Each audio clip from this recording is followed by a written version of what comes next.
What's going on, guys? George with another video, and welcome to another episode of Catch and Cook. In today's video, we are out looking for sea urchins, also known as uni, and I've been looking forward to making this video just because every time I go have sushi, I do see that sometimes uni can be overpriced. So I figured, why not? Let's go harvest some uni, and not only am I not gonna have to pay for it, but it's gonna be fresh uni. Enough said, let's go. So most sea urchins do hang out in small tide pools, and usually when there's one, there's probably more of them next to it or close to it. As you can tell here, there is one right here.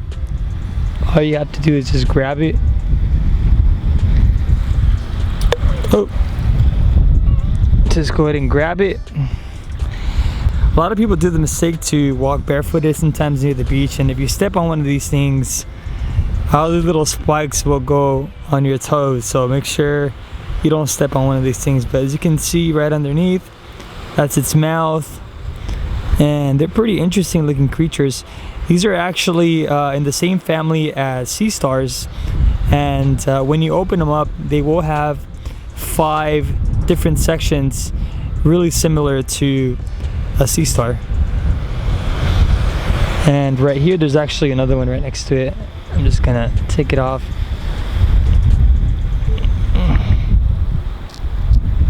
Look at that. A bunch of stuff is stuck to it because of the tide. But here's another one. They are pretty small, but I'm just gonna keep them for now until I find some bigger ones. So like I said earlier, these things hang out near the tide pools, and usually the best time to grab them is when it's low tide. Usually when it's high tide, they're completely submerged underwater. So if you plan on coming to harvest uni or sea urchins, make sure you look at the weather and look for a day where the tide is low. Check this out, guys. Here's a pretty good one. Look at the size of this thing. Pretty nice. Here's another one. This one's really small. Oh, look, you always want to be careful when you're not paying attention. These waves will be sneaky and get you, man. But check this one out. This one's really small, so I'm going to put it back. So as you can tell, it is clearing up. Low tide was starting at 4 p.m. It is 3:44, so hopefully I'm able to harvest a few more before I head out. Another tip is you can definitely find some rocks that are loose, and if you flip them over, sometimes you'll find some. In this case, there's one right here, completely stuck. And then there's another one right here. Oh, actually there's 3 of them. Here's another one, and here's another one, and it's completely stuck. It's like sucking this rock. And there you have it, guys. I think this is pretty much it, guys. I do have some more close to my backpack. I think with 8 of them, I should be able to show you guys and demonstrate how to eat these bad boys. I hope you guys like my little table. We have to get creative here because we're not back at home, and honestly a little dirt / sea salt is not going to hurt anybody. So these are the sea urchins that I was able to find. I found a total of probably 9 of them, but I did throw some back just because they were on the smaller size. As it is, even these are pretty small, but honestly I didn't find any bigger ones, so I was like, screw it, I'm just gonna go ahead and harvest whatever I can find. In this case, these. Right here towards the bottom, they do have their mouth, and you can use a plier or you can use a knife. I don't think I brought pliers with me, but I am going to be using my knife, which is right here. Big shout out to my brother, he actually gave me this knife. And all you're going to be doing is just kind of puncturing the sea urchin and removing the mouth portion of it. Be very careful. They do have snappy mouths. I'm just kidding, they don't bite. I don't think they bite. And you're just gonna go ahead and just start cracking it. If you're using a knife, be really careful. The last thing you want to do is cut your finger off.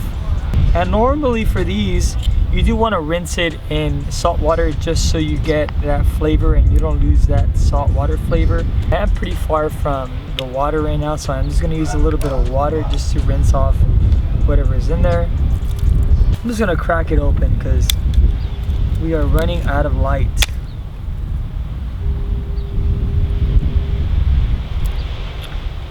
And if you freak out with the nasty black stuff that you find inside, don't worry.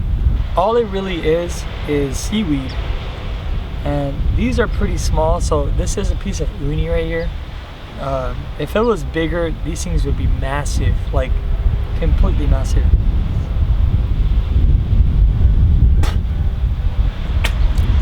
That was nasty.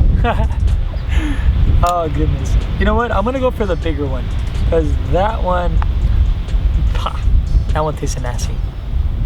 So let's try this one here. Just hammer it down.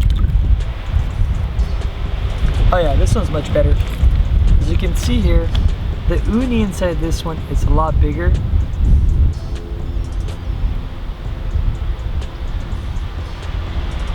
Just like this. These things are very small, guys. Unfortunately, they're not as big as I wanted them to be. I was planning on making sushi. You know what? Let's make some sushi. So what I'm gonna do is I'm just gonna open them all up and putting them in a little jar like this. They are gonna be tiny, so the rolls are gonna be kind of small.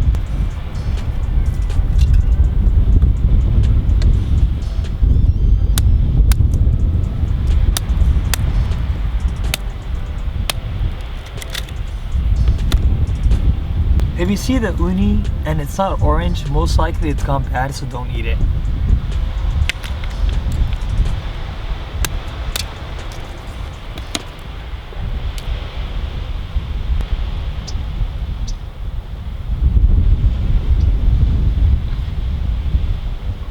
Check out this beak right here, guys. This thing is massive. Look at the size of this thing. It's huge. Looks like one of those like alien looking mouths, you know?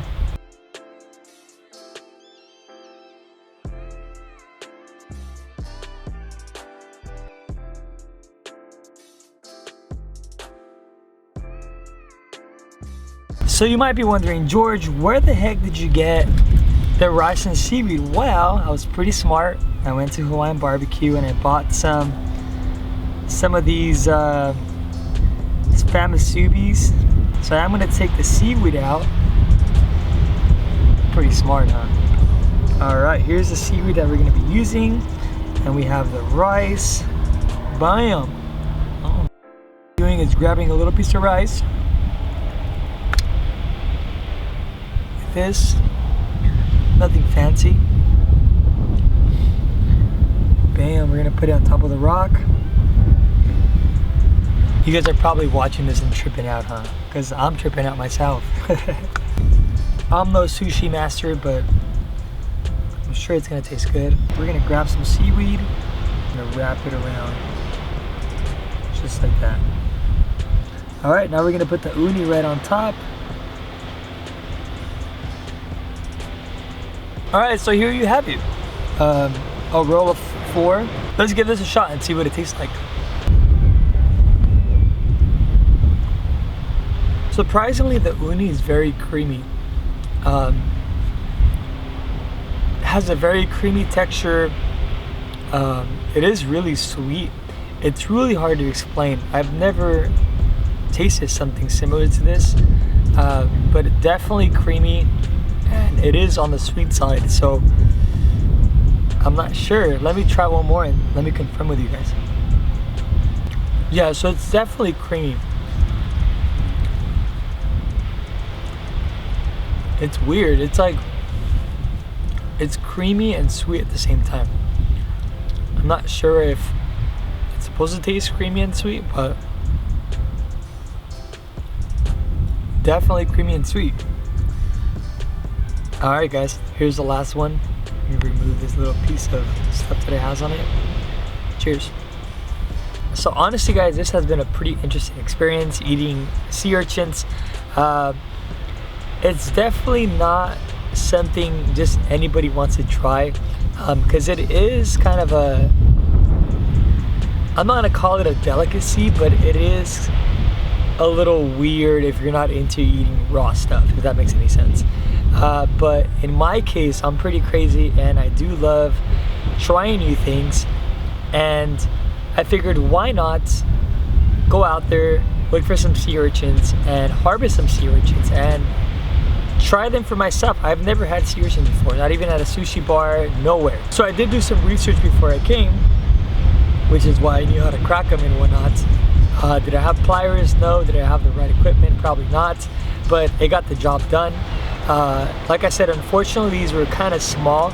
I was only able to get almost nothing out of each sea urchin, but it was enough to confirm that sea urchins are definitely creamy and they're definitely sweet. Will I eat it again? Probably not. At least not the little ones, because honestly guys, it's not worth cracking the smaller ones. It's just a lot of work.